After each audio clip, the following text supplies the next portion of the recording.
Welcome to our channel. Today we how to reduce your website costs with Wix, full guide step by step clearly.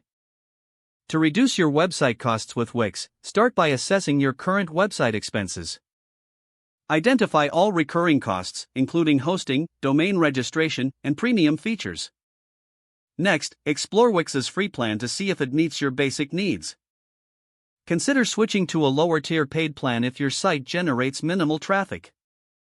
Review the features offered in each Wix plan to determine what you truly need. Eliminate any unnecessary premium apps or add-ons that you may have installed.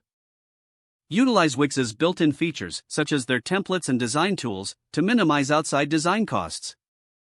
Take advantage of Wix's marketing tools, which can help you handle SEO and advertising without extra fees. Use promotional offers and discounts available on the Wix website.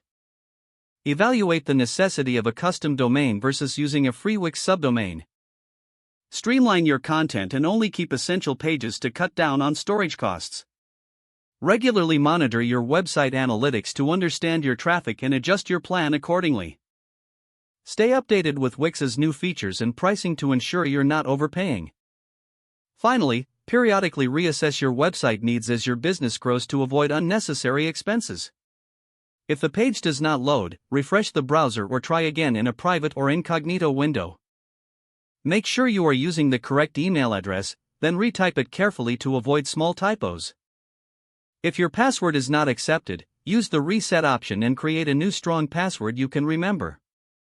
Check your spam folder for verification or security emails, then complete any requested confirmation steps.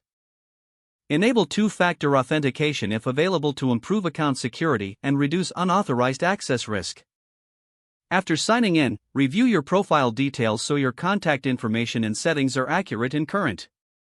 If you see an error message, note it down and try again after restarting your device and internet connection. Log out when you finish, especially on shared devices, to keep your account and payment information secure. If the page does not load, refresh the browser or try again in a private or incognito window. Make sure you are using the correct email address, then retype it carefully to avoid small typos.